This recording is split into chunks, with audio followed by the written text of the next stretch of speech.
Hi, everyone. Hey, Hey. Thank How's you all so much for everybody? being here.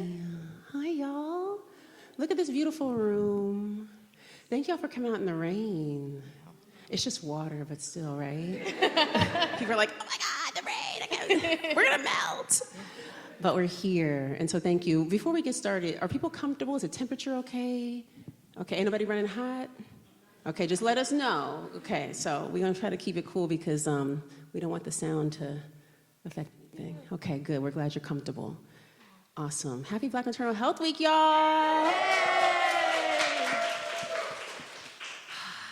I'm Latham Thomas, founder of MamaGlow. Welcome to the Soft Space. If you're new here, welcome. If you're coming back, welcome home again. We're so glad that you're here. I'm just coming off of Amtrak, thank the Lord. It was on time, because you know these trains be on one sometimes. And so I just got back from being in Baltimore, speaking at the Baltimore Healthy Start, giving a keynote, launching Black Maternal Health Week. So I'm in New York and Baltimore, and we're doing it today. And now with Sister Song, y'all. How'd the keynote go? Was the keynote good? It was amazing. Yeah, it was awesome. It was awesome. But I'm glad to be home. You know, it was a quick turnaround. And so, yeah, I just changed real fast. Sorry, you know, this is what y'all got, sorry. I'm glad to be here. I'm glad to be with you. Yeah, me too. Thank you for making it out all the way here. Appreciate to have you home. Hey, everyone. My name is Simran. I'm with Sister Song, Women of Color Reproductive Justice Collective. Woo! Thank you.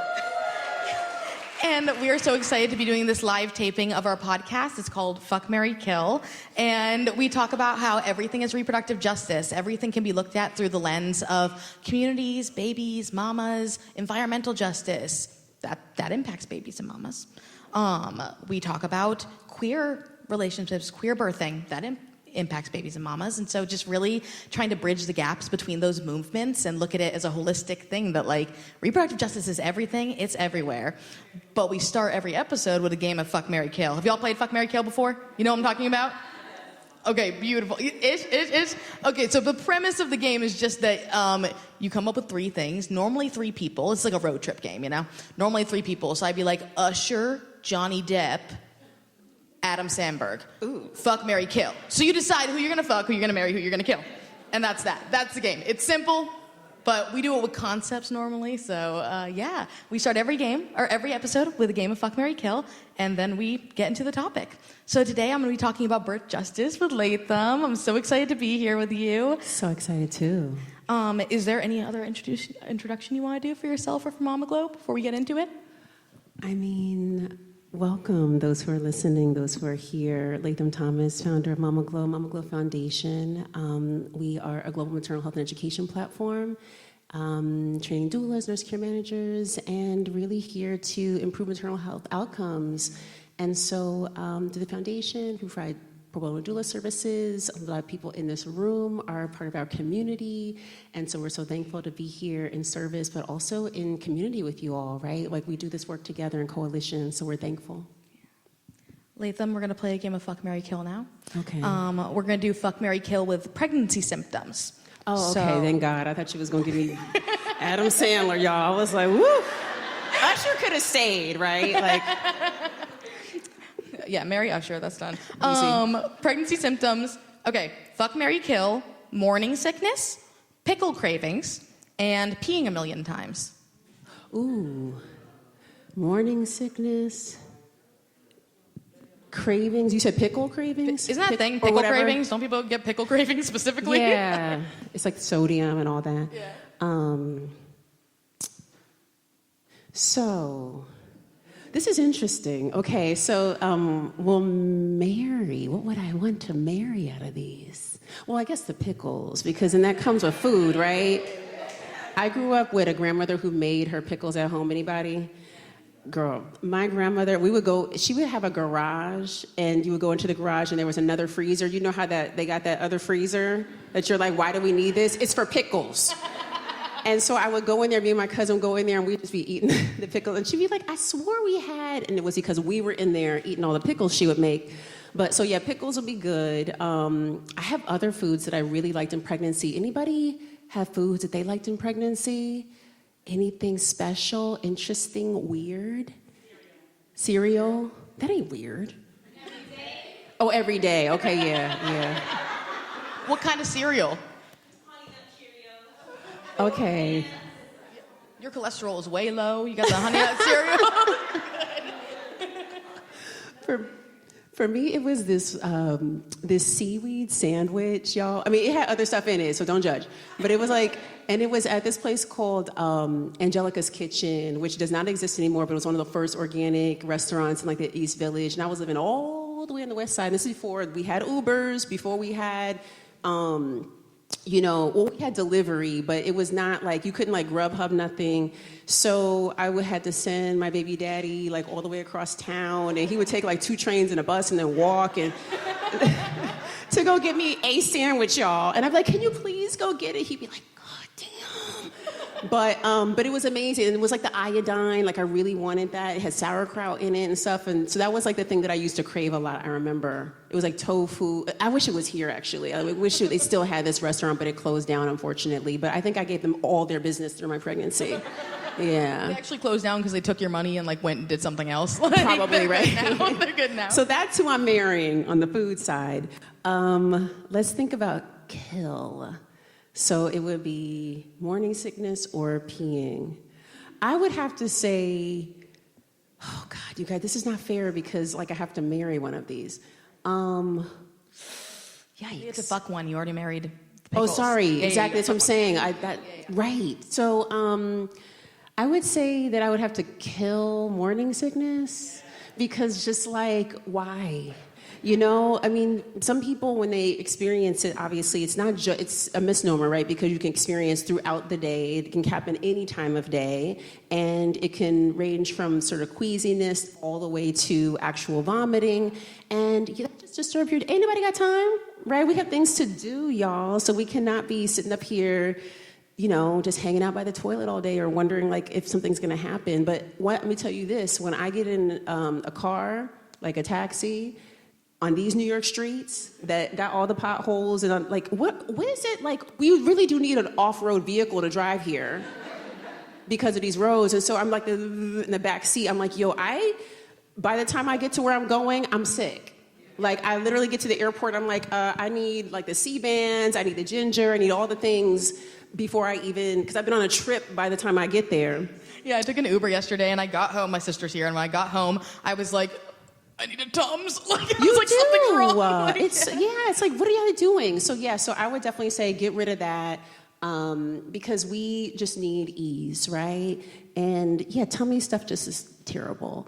So I guess with pee, y'all, like peeing all the time. But I want to say, so can I like flip it to like F you? Yeah, you can do whatever you want. Yeah. You can do whatever you want. Yeah, I think it's like a F you peeing all the time. And the reason for this is also, if you live in a place like New York City, where you're just like outside, you don't know where you can go to the bathroom in peace and safety and cleanliness, y'all. And anybody? So I have been thinking about this, and all the doulas in here know, I talk about this every time we do doula training. I talk about how it would be so amazing to develop an app like where you click on it and it's like GPS and it's based on like your location, right? And it tells you all the amazing clean bathrooms with ratings in like a 3-mile radius with pictures and all this stuff, and like the code to get in if it's like private or whatever, the hotels, everything, because we need that. Because when you are pregnant and you have to pee every 5 seconds, as you know, you can start out before pregnancy, you can hold up to 2 cups of liquid at a time. That goes down to half a cup, y'all, at a time. Right? And even though your kidneys dilate an additional centimeter, they're so much more efficient because of pregnancy, right? And so, you have to use the bathroom constantly, which is great, but it's also not great for you, right? Socially, it's hard just getting around. So living in New York, I wish we had that, like the bathroom situation. If anybody's a developer, holler at us, right? We'll create that. It exists? What is it called?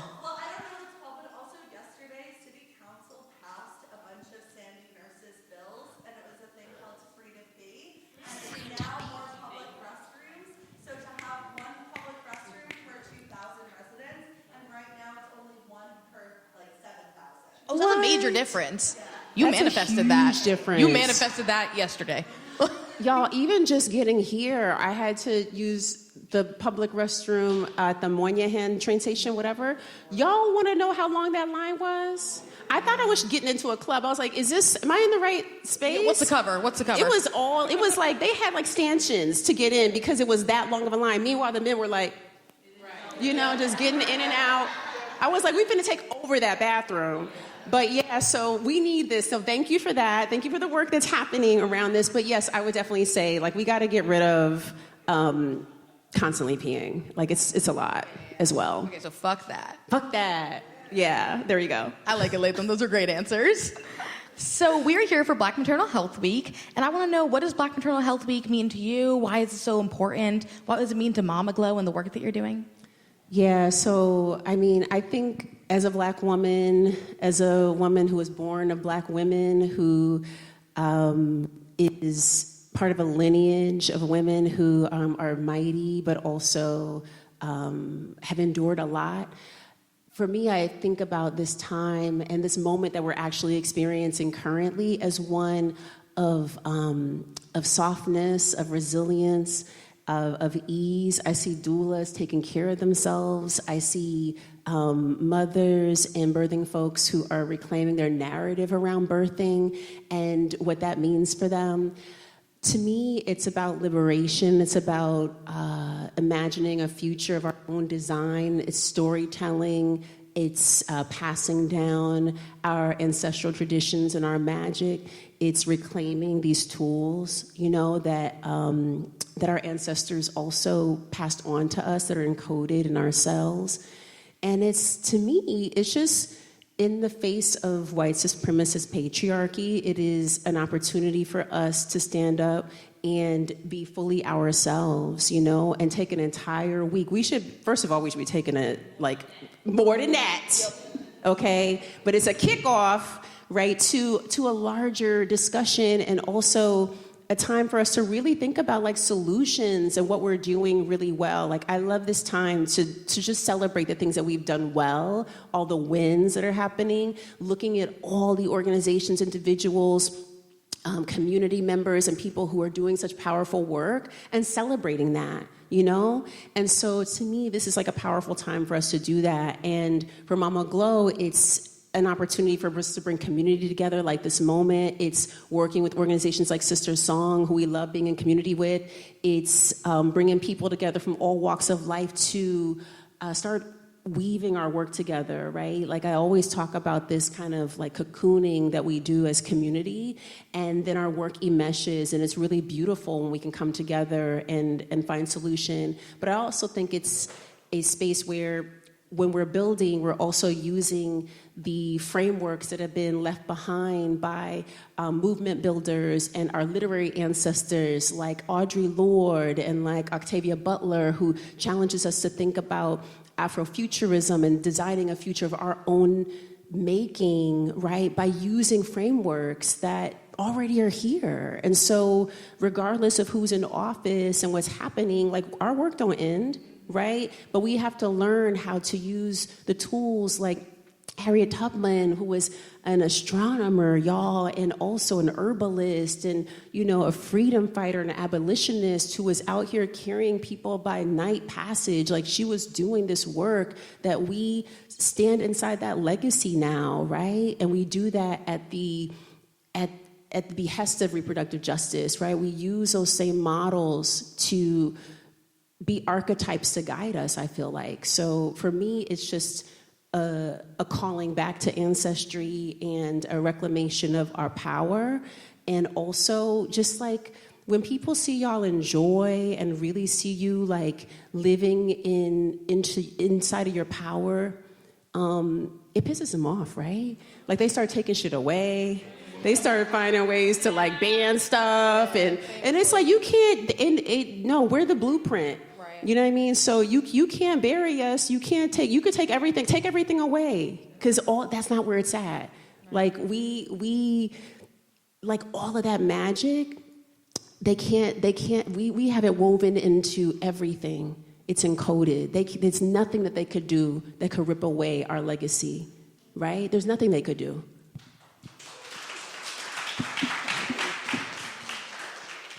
Me trying to clap. That's what I get for trying to clap. That was beautiful. That was beautiful. And I think that, I mean, the last time I saw you was before this administration. Oh, girl. And now we're here. But you were coming with the same energy, you know, like with the same energy, with the same beautiful passion and magic around all of this. That, yes, the work did not just begin. It didn't just start. Like, we have been doing this for a really long time, and it will continue even under deeply unfortunate circumstances. But we've been doing this. We're going to keep doing this. We are, right? And we're mourning too. I think it's okay to mourn, and I want to invite that, right? Like, this is a painful time, and I also want us to just feel what happens in our bodies, right? Like, I'm always constantly checking in. I'm like, why is my stomach doing numbers? Like, why do I feel like, and I just look at what's happening in the zeitgeist. I'm like, oh yeah, like, because we are connected. We have collective knowledge and also this connection to each other. So we feel this angst. Like, I am feeling the pain of a mother who is separated from her child or who doesn't know where her kid is because of ICE going to their school and terrorizing them, right? Like, we feel this pain. We feel the pain of what this administration has been doing. But this is not the first time that this has happened, right? Like, our ancestors had to experience this and more. And so, but I do think what they were keenly connected to that's different than what we're doing sometimes is, like, they created spaces to mourn. They created spaces to celebrate. They created spaces to be with one another in times like this, right?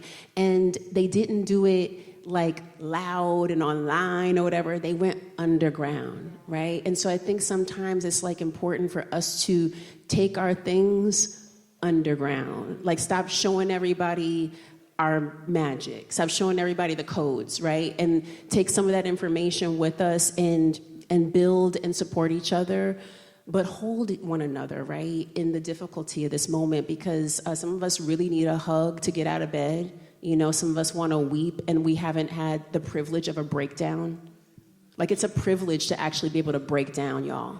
To be able to drop everything and be like, I'm gonna lay on the floor and I'm gonna cry and I'm not gonna get up until I feel like I can. And I want to ask you, like, when can you actually do that? Like, when can women of color do that? When can Black women actually do that? Right? And so, like, actually having the schedule when your nervous system goes offline, it's not possible. And so because of that, like, and then things happen outside of our control because there's triggers and all kinds of things that affect us. And we think, oh, we're just going to push through it, right? And so I want to remind you that what we're living is not normal. This is not normal under any circumstances, no matter how people try to convince us. It is not. It is inhumane and is designed to make us go crazy and think that something is wrong with us. And so I want to remind you that you do have the tools to navigate through, because we've been prepared for this. We've been training, and we didn't know why we were going to yoga and meditation and why we were taking our behinds. So, right, we were doing all the things, and people were like, I'm getting plants, I'm gardening. Why? For this moment, right? And so lean into those tools, but also lean into each other. Like, this is like the opposite of COVID. Remember how they had us locked up in the house and we couldn't talk to nobody? I was like, this is everything human. Like, I want to hug people. It's like, oh no, 6 feet. Right? A little elbow tap. Right, like, it was like we weren't around each other. And now, it's like the opposite end of the spectrum. Now we have to come into embrace, right? So be in embrace with each other, create those spaces for community and connection, and do the work that it takes to maintain and master your nervous systems during this time, because they are trying to do everything they can to uproot us and to harm us. Thank you, Latham. Thank you. How do you connect birth justice to all these other reproductive justice issues, right? Like, I think that a lot of times we really silo the abortion conversation from the birth conversation. You know, like, you're in one of two camps, right? You like babies, you like abortions, versus looking at that as a holistic conversation about people's health, about people's ability to take care of their families, make the best decision for themselves and their families. So how do you bridge that gap as all these issues are going on at the same time? Yeah, I think it's so interesting how people think that there's like two different types of people. There's the abortion type and the not.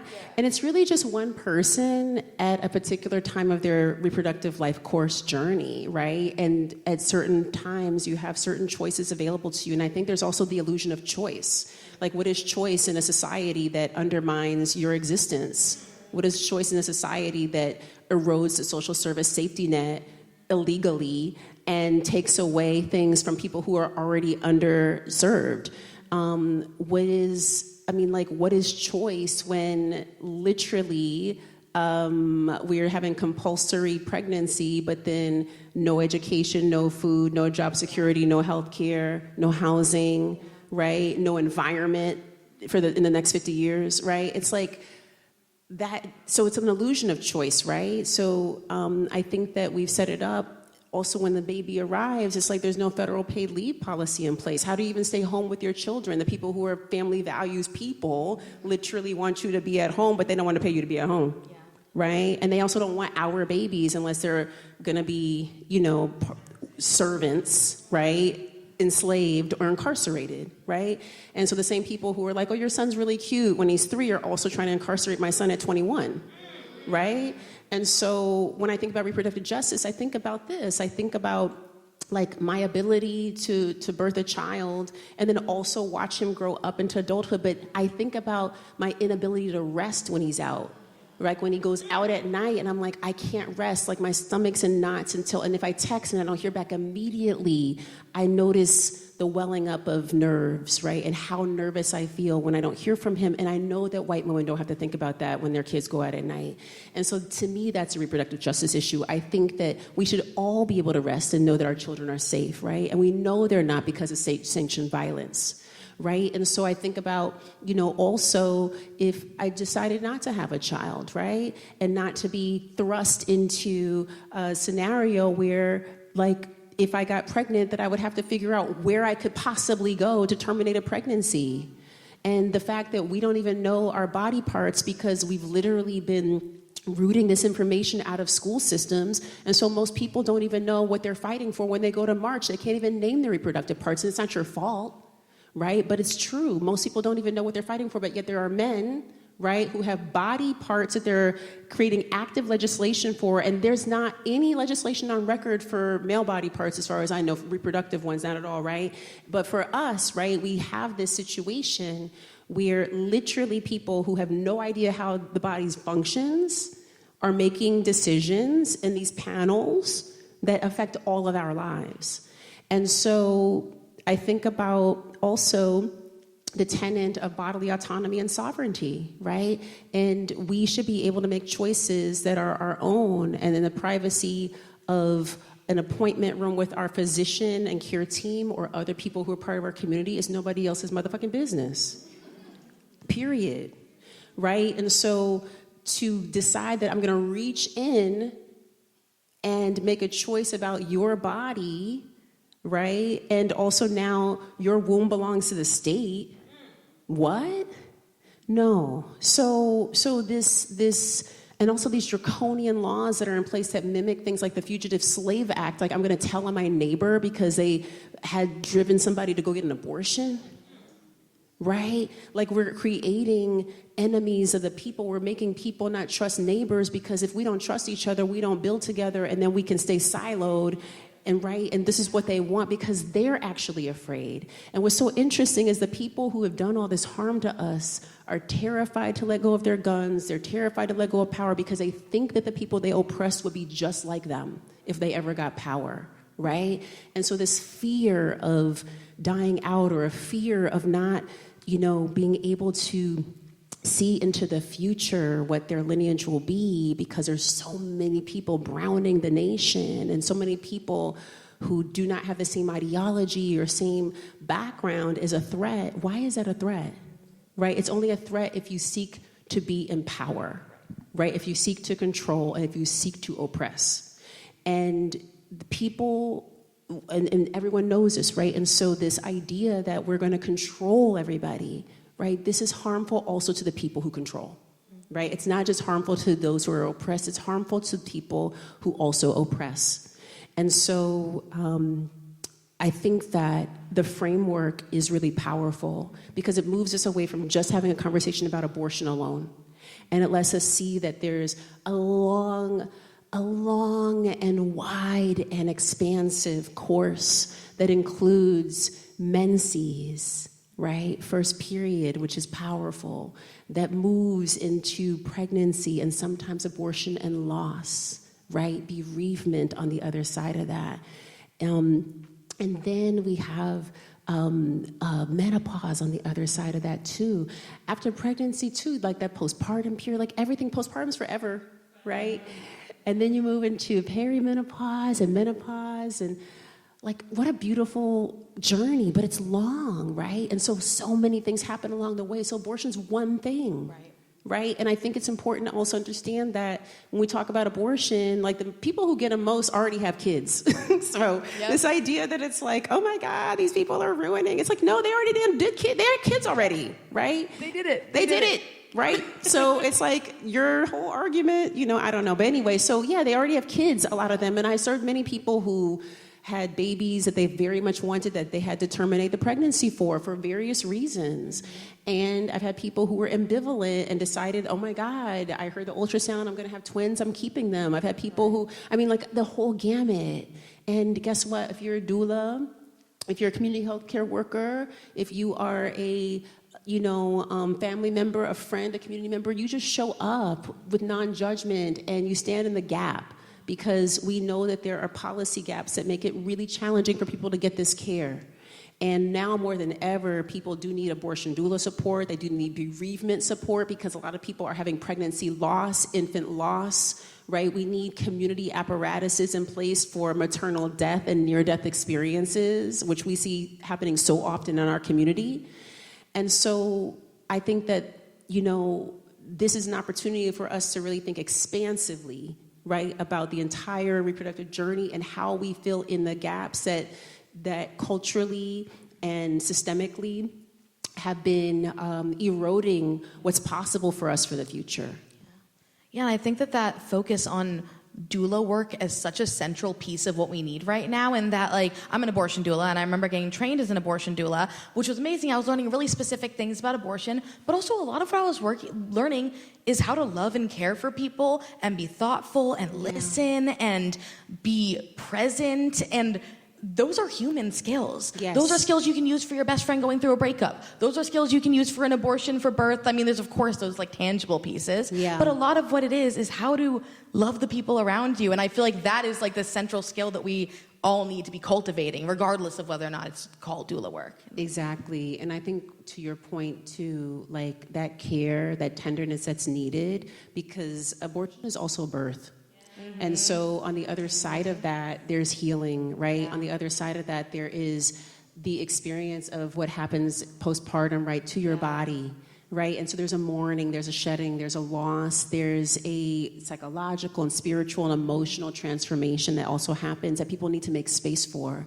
And so that aftercare that abortion doulas can provide is critically important because it's not just the logistical support and helping you get situated for the abortion, it's when you leave, right? It's we think so much about birth doula work and preparing people for the day, the birthday, and then guess what? Nobody's there when they go home. Yeah. Their community doesn't know how to show up. We've literally built systems against caregiving in this country, so nobody knows how to show up for anyone. And so it's that aftercare that postpartum doulas can provide, right? Also after birth, that is critically important, especially as we look at maternal deaths. We're talking about when people go home, right? And that acute postpartum period, the first 8 hours, when you're in the hospital, whatever the place of birth is, there's a lot of observation. But then when you go home, don't nobody see you for 6 weeks unless you birth with a midwife. Right? People don't see you for 6 weeks. And so the doulas stand in that gap there too to help make sure things are going smoothly and to help people feel confidence in the changes that are happening in their body. And so that aftercare piece on any part of this journey is so critical. I love talking to you because I feel I always walk in and I feel better when I leave a space with you than I did when I walked in. So thank you for your beautiful words and your beautiful thoughts. And we're going to actually open it up to the audience real quick to see if any of y'all have any questions. But also, I know there are so many doulas, physicians, advocates in the room, and I would love to be able to hear your wisdom too. If there are folks who want to share what Black Maternal Health Week means to you, whatever you got. Hello, everyone. I'm Nikki, and I am the Coochie Coach. Yes. And I, Black maternal health to me is the existence of the planet. You know, the planet doesn't exist without our DNA. And so that needs to be amplified. Yeah. And it needs to be said over and over and over again, because we forgot. Someone didn't tell us, and then when they did tell us, we were so far gone into the loss of who we are that we didn't even probably want to hear it and believe it. So for me, Black maternal health is teaching my daughter over and over and over again, teaching my 28-year-old son, who I am also having knots in my stomach when he leaves the house because I'm not always sure if he's going to come back, that the womb he came from is the womb that started the planet. So that can't be told enough. There isn't a school that's going to teach you that. So we have to create that school. We are the education, and we must remember that we are the beginning and the end, the Alpha and the Omega of all knowledge, wisdom, and understanding. And let the church say, Amen. Well, in this administration, this current political moment will try and convince us that, like, we're the niche, we're the minority, we're the DEI, whatever it is. No, we're the earth. We're the beginning and the end. Yes. and we are the global majority. Right, that part. Hi, everyone. I'm Rania. Hi, everyone. I am an OBGYN based right here in Brooklyn, New York. And when I think about this week, two things come to mind. Advocacy. A part of my job is really coaching patients on how do I advocate for myself. We don't want to keep going over the stats, the doom, the gloom. If you walk into the hospital, this will happen. How do you advocate for yourself? How do you show up in that space with confidence? And you can speak to providers, you can speak to nurses and let them know, I understand my body, I understand what's going on, and this is what I prefer. The other thing that comes to mind is joy. There is nothing like being in that room, ushering a life into this world and seeing the joy on the faces of their parents. And so I try to remind patients over and over and over, this is a beautiful experience. Find ways to celebrate it. And as a mom of 3 boys, it really just is incredible. And so I just want to encourage you all to keep finding joy regardless of what's happening out there. And she will be one of our featured guests on the Black Maternal Health Week webinar that's taking place on April the 16th. So, yeah.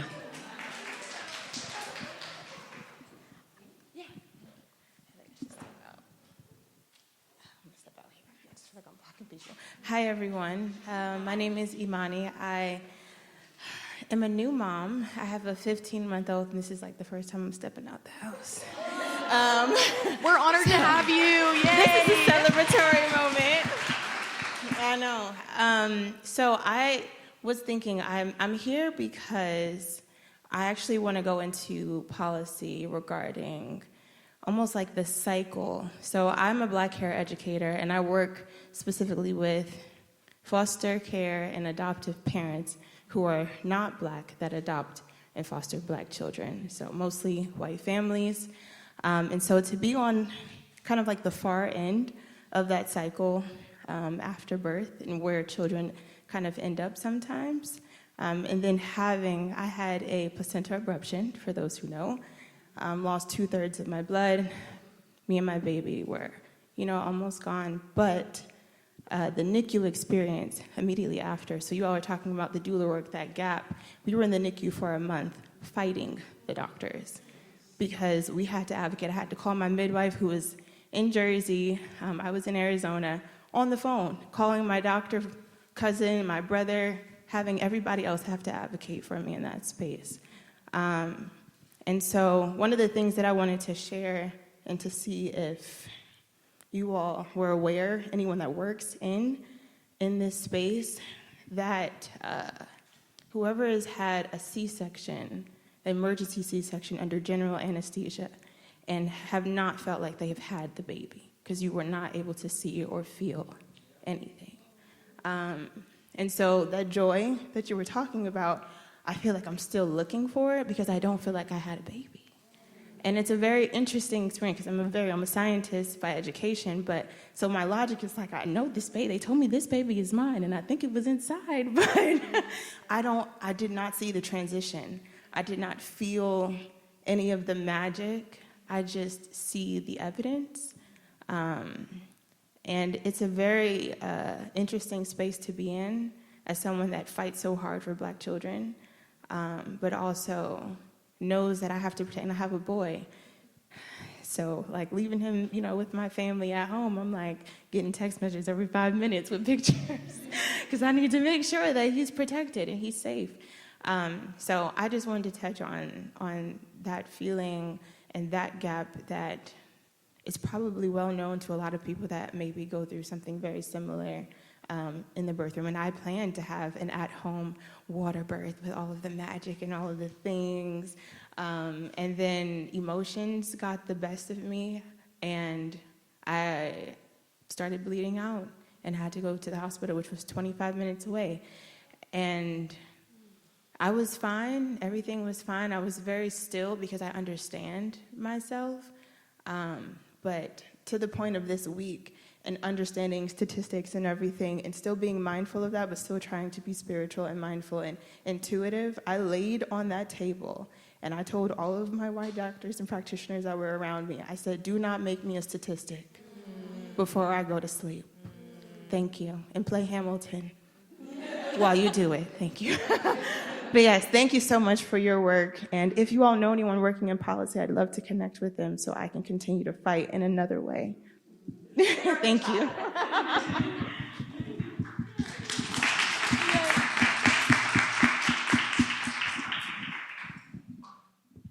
I think it goes without saying, and everybody in this room is moved by what you shared. Thank you for feeling safe to share that with us. I could hear the tenderness and the trembling a little bit in your voice. And so I hope you know you're safe in your vulnerability here with us. And we're thankful for your words, for your experience. It's not in vain. We witness you and see you in the pain of it. I know it's real. And so somebody lay hands on her because I know the water is coming. So just let the water come, let the tears come. It's okay. It's okay. You have a madrina around you now. Yeah, you have women around you. And this is what it's supposed to be. If you see what is happening right now, this is what you deserve. This is what it's supposed to be when we're birthing. And on the other side, when we're healing, when we have experiences that didn't go the way we desired, we get to cry. We do get to mourn. If we were not seen in our humanity, if we didn't feel safe, we do get to allow ourselves to process those experiences. And sometimes we don't get to with our doula or with somebody in our community, but sometimes you show up to a space on April 11th in Brooklyn, and you're surrounded by women who love you, and you're safe here. And so just let it come and be with the people who are here with you now.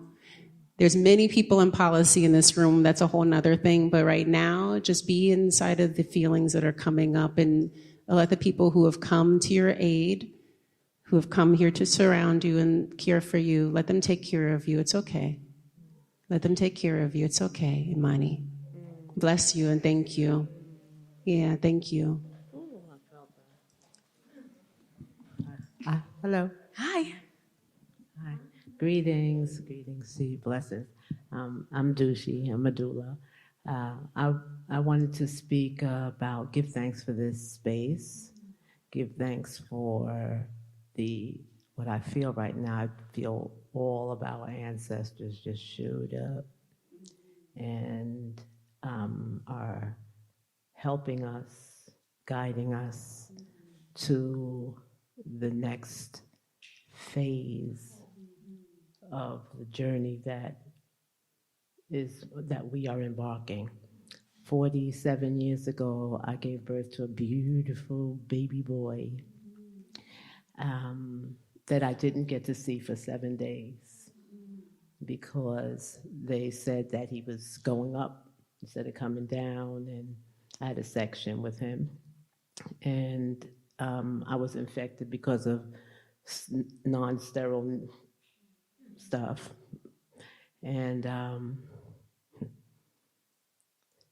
I just want to say that propelled me to this day, where I have 7 grandchildren, which I help to do all of them, including my great-grand, you know, and just sharing the knowledge that I've been given from years of traveling to the islands and the herbs. You know, when I heard something, and I wanted to say soursop and chamomile. Make sure that we, you know, take care of ourselves is so important. I have so much to say, but this is space that 8:30 comes the time, and I want to pass this mic. But may we continue to learn, because what we learn each day will make a brand new world. And we, as the earth giver, the power that we have, that we've been told, sit down, you can't do this.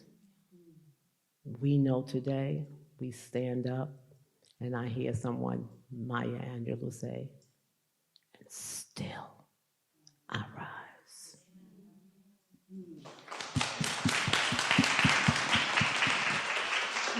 Y'all, we are just about out of time, but I just want to name the amount of power in this room. Like, we got a doula, we got someone who's trying to do policy, we have the coochie coach, we have an OBGYN. Like, this is really what it's all about, and the fact that y'all are willing to share your stories with us just means a lot. So thank you for being here. Yeah, thank you. Let's round of applause for everybody here. Yes. Thank you. Thank you. Do you have any last words to wrap us up? Oh my goodness, I'm doing last words? Yeah, it's all you. I would just like to say that we come from a mighty people. Like, we can do this work. We must do this work. Nobody else can do it. And what I mean by that is, yes, there are many people who are building solution. Some are problem solving and some are exploiting the problem. And there are each of us who are here who have special medicine on our hearts that is intended to heal. And so some of us will heal and support people in this room, some people beyond this room, but know that this work that we've been called to do is not by mistake or happenstance, but by design. And so if you feel that, which for me, doula work was for sure a calling, right? And I always distinguish for people the difference between a calling and like a passion, because everyone's like, oh my God, are you so passionate about birth work? I was like, I'm not passionate about it, it's a calling. Like, I did not get to choose it, actually. It was not a choice, because I tell you, I would rather not get up at 3 a.m. to a phone call in the snow and have to put my baby in a snowsuit when it wasn't no Ubers, and then hail a cab from Harlem to come to Brooklyn to support somebody in labor, right? I think my earthly self would have been like, girl, I'm asleep. But my higher self, who answered a call that was laid on my heart, that was etched on my spirit, knew that I had to step into that, because a calling is always inconvenient. I'm gonna say that again, a calling is inconvenient, and it is because the work that has to follow has to build you so that you develop the fortitude spiritually to do that work. If it's easy, like, what's the point of that, right? Like your passions are the things that that's the things that you do that bring you joy in between so you can actually sustain the work that you've been called to do. And so if birth work is your calling, the doors of the church are open. If birth work is your calling, please continue, right? Please step into it even more fully. Please recommit yourself this Black Maternal Health Week. If you would like to become a doula, we have amazing community, I'm just saying. At MamaGlow, we have an amazing community. Our training is the first that's ever been embedded in the Ivy League University. Ours is the incredible community of doulas from around the world in 6 continents. Ain't nobody in Antarctica yet, but we working on that. We working on Antarctica, y'all. But we have 3,000 doulas from across the country and globe, and we are here, and I teach in every class, right? And we are here to share everything that we know. And so I just want to invite that if that's your calling, step into it, but know that you have to do it. Nobody can step into it and do it. Just like there's another doula. Yeah, there's doulas everywhere, but guess what? There's only one you. You have to do what has been laid out for you and you alone. Say yes? So we're gonna do that. So that's my prayer, is that each of us can become fully clear and walk in the clarity of the knowing, right? And connect to this living energy inside of us that propels us to stay inside of this work that is deeply challenging, but also rewarding, right? Because life is such a powerful gift. And to usher people through rites of passage and birthing rites, to hold their hand as they cross a river like Mother Harriet did, right, is a powerful responsibility that we cannot take lightly and for granted, but that we must continue doing because we are walking in the footsteps of that lineage. Say yes? And so I love y'all. I'm thankful. And thank you for being here and for your listening. Have a good evening. Beautiful last words. We love you. Thank you.